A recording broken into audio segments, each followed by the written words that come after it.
você não tinha dito que não ia fazer essa parte 3? Então, eu disse, né, mas uma pergunta, por que você tá desse jeito? Qual é? Vai me dizer que você não acha da hora. Esse aí é do anime do médico que reencarna, não é? Que tem a menina de 16 anos que engravida e morre no primeiro episódio.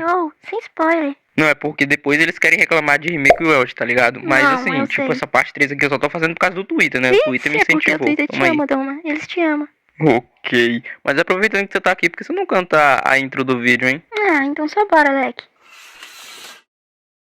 Olha a treta porque vai começar. O Twitter não para de chorar.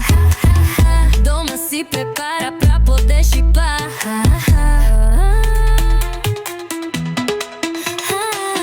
Porra nenhuma. Vamos pra parte 3 de chips horríveis e chips interessantes de Honkai Star Rail, pelo menos na minha opinião. Mas se acalma aí, Twitter, se acalma, tá? Eu não vou falar dos seus chips Yuri ou dos seus chips Yao. Eu vou falar muito pior, se prepara. Mas antes, pros que tem bom senso, eu quero pedir pra você deixar o like, se inscreve no canal e ativa o sininho. E eu espero que essa parte 3 seja a última, porque eu já tô por aqui. Mas agora, bora começar com a lista. Final Imi Day, chip horrível. Isso aqui, né, é o que muita gente tava pensando que eu ia colocar isso aqui como chip interessante. Até porque eu lancei a enquete com 4 chips interessantes, na minha opinião. Só que aí que tá, gente, Final Imi Day eu achava um chip interessante e eu até colocaria ele nessa lista aqui como chip interessante. Mas devido a fãs que acabaram de novo, né, fazendo a mesma coisa que fizeram, né, com a Herta e a Romei, que é basicamente serem insuportáveis ao ponto de fazer eu odiar o chip. Foi culpa dos fãs eu começar a odiar Final Imi Day, foi culpa de vocês. Porque na minha cabeça, Final Imi Day tem uma dinâmica legal de amigos, de rivais, e não é tóxico que nem Dungeon Blade, tá ligado? É uma parada legal, assim, de certa forma. Só que os fãs conseguiram fazer de novo.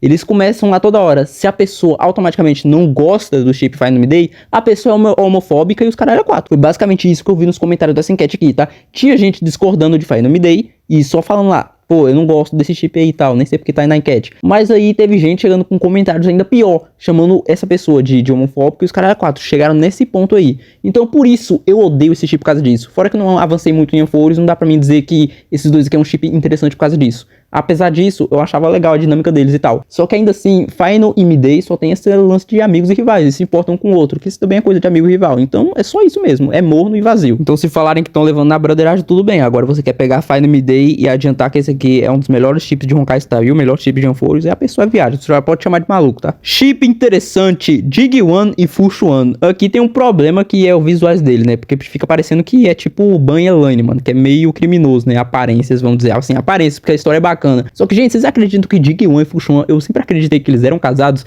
tipo, desde que eu comecei, né, aquele arco lá de Shenzhou e tal, já tem muito tempo isso. Porque no arco de Shenzhou eu nem tava dando bola, eu só queria acabar o arco mesmo, porque o arco tava insuportável. Mas ainda assim, né, eu sempre acreditei que Dig-Wan e Fuxuan eram casados. E por que eu sempre acreditei isso? Porque é muito natural, gente, as interações e a relação desses dois. É tipo muito natural mesmo. O mais da hora de tudo isso é que nem é forçado, porque você vê isso cara a cara no jogo. Você vê Dig-Wan e Fuxuan no jogo, no arco, você vê eles dois um na frente do outro conversando, você vê a interação dos dois personagens e você vê claramente que Dig-Wan e Fuxuan, eles têm uma relação da hora, uma relação legal, e ainda por cima natural pra caramba, uma relação meio conservadora, digamos assim. E por mais que Dig-Wan e Fuxuan não tem, né, um lance romântico assim nas interações deles, a gente ainda pode perceber que as interações dele estabelecem bastante como aquele lance de animes clássicos, onde é que tem o casal principal e a personagem feminina vive alfinetando o personagem masculino. Isso é uma parada bem recorrente nos animes. E o Honkai Star Rail é um jogo na pegada anime, né? Então tem isso. E como praticamente o Dig-Wan prometeu a Fuxuan que ela será a próxima general, né? Tem isso também. A gente pode perceber mais coisas na lore deles, como por exemplo, o fato do Dig-Wan, ele praticamente consegue ler a Fuxuan como se fosse uma peça de jogo de xadrez, já que eles meio que jogaram o jogo, né, como se fosse um xadrez lá e tal, e praticamente a Fuxuan sabendo 40 passos, né, já que ela previu o futuro do Dig-Wan, só que mesmo prevendo o futuro, os 40 passos que o Dig-Wan poderia fazer nesse jogo de xadrez, a Fuxuan acabou perdendo pra ele, porque o Dig-Wan, né, meio que leu ela como se fosse uma peça de xadrez, então o Dig-Wan sabe lidar com ela, ele fala que peças de xadrez são como se fossem pessoas reais. Fei Xiao e Wukong, chip horrível, e vocês ainda querem reclamar de Xiaoqiu e Fei Xiao, né, mano, puta que pariu. Mano, na moral, sinceramente, o Wukong é uma personagem zero, gente, uma personagem tão ruim de gameplay, tão ruim na lore, que tipo, é uma personagem assim que pode ser facilmente substituível. Ou seja, é uma super personagem irrelevante, tá? Só na lore lá que ela pode ter alguma coisinha ou outra, mas de resto tá difícil. Então, mesmo sendo uma personagem esquecida, ela consegue ser lembrada só por causa da Fei Xiao, sim. Porque a Fei Xiao aparece Tem uma interaçãozinha ali ou outra com a Wukong, sendo que as duas são amigas de guerra, né? E tem 30 anos que elas não se veem. Só que uma interação de colegas de guerra foi o suficiente pra essas duas personagens serem shipadas. E logo Feixiao com a Wukong, gente. Vocês não tem vergonha não, mano? Tipo, é um personagem tão foda que nem a Feixiao com a Wukong. Puta que pariu. E o pior é que ainda teve twitteiro, né? Falando isso aqui, ó. Abre aspas. Quem acha que a Feixiao é heterossexual é completamente maluco, porque o trisal dela com o Mose e o Zhaoqiu, ela é basicamente o homem da relação. Mano, quando eu vejo uma coisa dessas, mano, não sei se eu rio ou começar a pular de um prédio, tá ligado? Porque, sério, gente, tipo assim, Honkai Star Rail nunca estabeleceu o gosto dos personagens de ninguém. Ah, mas ficou subentendido que isso aconteceu. Não ficou. E se você viu isso aí em outra fonte que não seja a do jogo oficial, feita pelos próprios criadores, roteiristas do bagulho, nada é confirmado, tá bem? Bote isso na cabeça de vocês. E eu queria saber também, qual é o problema da Feixiao ser heterossexual? Qual é o problema disso? Eu não consigo entender. Qual é o problema? Só porque a personagem é braba, é forte, é merece? Só porque a personagem aí tem uma postura de general? Só por causa disso? Quer dizer que personagens firmezas assim não pode ser heterossexual, é isso?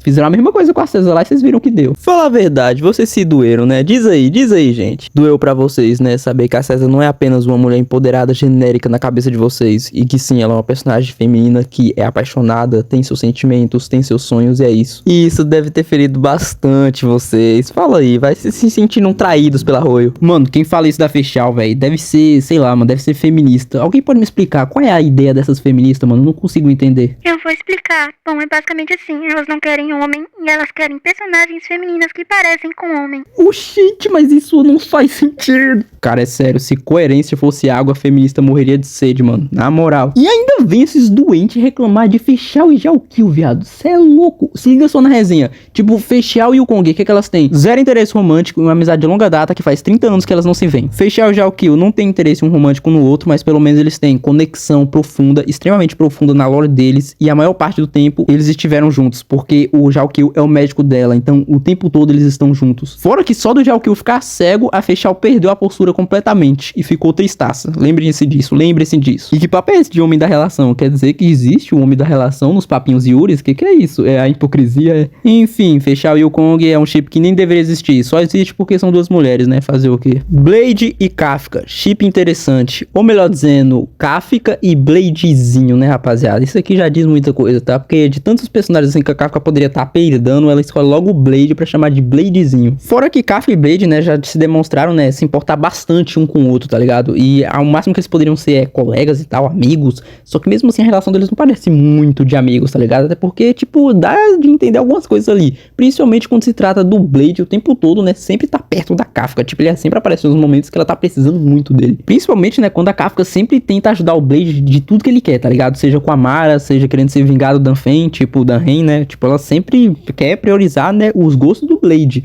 Então, cara, sinceramente, gente, tem uma profundidade ali, tem umas paradas assim, e se a gente desconfia de que Aventurino e Topaz se pegam em off, Blade e Kafka, eu nem quero imaginar o que eles fazem em off, tá? Enfim, é um chip bem interessante, um chip bem elegante, tá? De certa forma, então, pra mim, Blade e Kafka continua sendo um chip interessante, tá? E quem chipa eles, cara, sinceramente, tu tem um gosto interessante. Serval e Cocolha, chip horrível, e cara, sinceramente, mano, tudo que a Rui poderia fazer no arco de Belobog pra poder incentivar essas duas aqui a serem um chip legal, eles não fizeram, porque não tiveram nenhuma interação em Belobog sobre elas, tá? Nenhuma interação elas tiveram, nada no arco de Belobog, elas não tiveram nada. Tipo, eu sei que a Cocolha e a Serval eram amigas e tal, tipo, antigamente eram colegas, né, de batalha, só que, gente, sinceramente, não faz o menor sentido lançarem um arco extra só pra mostrar a Serval, né, sentida pela morte da Cocolha, triste pela morte da Cocolha, algo assim. É sério, Royal? É sério que você tentou me vender isso? A Serval prioriza pra caramba os amigos dela. A Cocolha nem em nenhum momento, né, tentou massacrar os amigos dela com um robôzão gigante. Em nenhum momento ela matou a gente, o protagonista, né? A Serval não ficou sabendo disso, não. Porque tudo isso aconteceu, meus amigos. Tudo isso aconteceu, cara. Vai me dizer que a Serval ainda iria se importar com a Cocolha depois de saber de tudo isso? Sério isso? Fora que elas estavam brigadas, elas não eram mais amigas, já tem um tempo. A própria Serval fala isso, né? Que a Cocolha não é a mesma, né? De antigamente, que escutava as músicas delas e tal. Na minha cabeça, o que era pra Serval falar era, tipo, ela apenas colheu o que plantou. Tipo, ela fez isso, ela fez coisa ruim, ela tentou fazer coisa ruim e ela acabou colhendo o que ela plantou. E isso seria algo que a Serval, na minha cabeça, diria, tá? Mas não, ela queria ficar sentimental, tristona. Eu queria abordar isso aí. Fora que eu queria saber, por que vocês estão shippando Serval com defunta, mano? Na moral, tipo, a Cocolha não morreu? Vocês estão shippando a Serval com espírito, caralho? Mas antes da gente ir pro chip final dessa lista, eu quero fazer algumas menções honrosas para alguns chips medianos, tá? Na minha opinião. Os chips de Buttheel, que são Argent Buttheel, que não faz o menor sentido. Tipo, eu vi gente comentando, falando que esse chip não faz o menor sentido. Ninguém tava entendendo por que estavam chipando esses dois. Eu também não entendi, tá? Porque o máximo de interação que eles tiveram foram na sessão de foto, e é só isso. Buttheel e Robin é um chip mais interessante, porque tem aquele lance, né, da dama e o cavaleiro, né? Essa pegada assim, se a gente explorar mais. Fora que eles fizeram uma missão juntos. Então, é um chip mediano pra interessante. Enquanto o Buttheel e a gente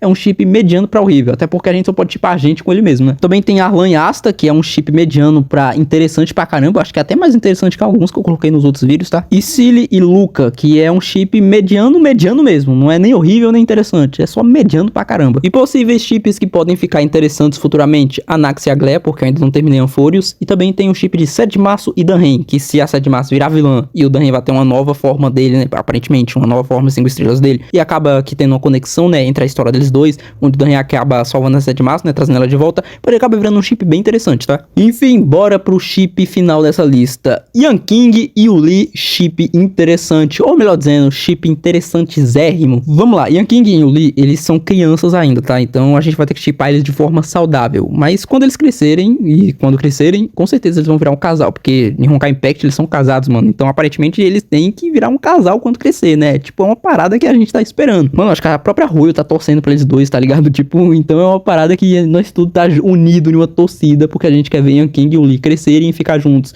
Porque se agora de criança eles já são amigos, são rivais, um reconhece o outro, e com certeza, né, quando eles crescerem e se casarem, talvez não, eles vão se casarem, vou botar minha mão no fogo. Eu acredito que quando isso acontecer, tá ligado? Eu acho que Yanqing e Yuli, toda vez que eles tiverem uma treta, uma briga, cada casa que eles tiverem, eles vão destruir, tá ligado? Vai ser basicamente isso. Mas ainda assim eu tenho que dizer, cara, Yanqing e Yuli é um chip muito bom, é um chip bem saudável, assim, né? Se a gente pega esses personagens, agora que são amigos, né, são rivais, enquanto são crianças, e quando crescerem podem se tornar um casal. Tipo, é um chip bem bonitinho, é um chip bem tradicional, bem feito, bem construído. É uma raiz que no caso são eles crianças, cresce, vira planta, vira uma árvore, que nem eles estão adultos, e basicamente dá frutos, que no caso seriam os filhos deles. Então é tipo praticamente, né, uma lei da vida completa. Mas essa é a parte 3, rapaziada. Eu espero que seja um ponto final, mas eu acredito que não vai ser, porque, nossa, nem quero ver os comentários, Deus me livre. Enfim, gente, espero que vocês tenham gostado do vídeo, tá? Não esquece de deixar o like, se inscreve no canal, ativa o sininho, pode deixar aí nos seus comentários, concordando, discordando, tanto faz, apenas tenha respeito, tá bom? Muito obrigado por assistir o vídeo até aqui, valeu, gente, e até a próxima.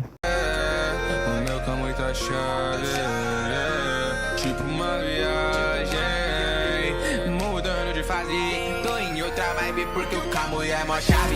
Rebola pro papier, o Zé do Tensei já revive esses mandra que taca fogo nesse baile.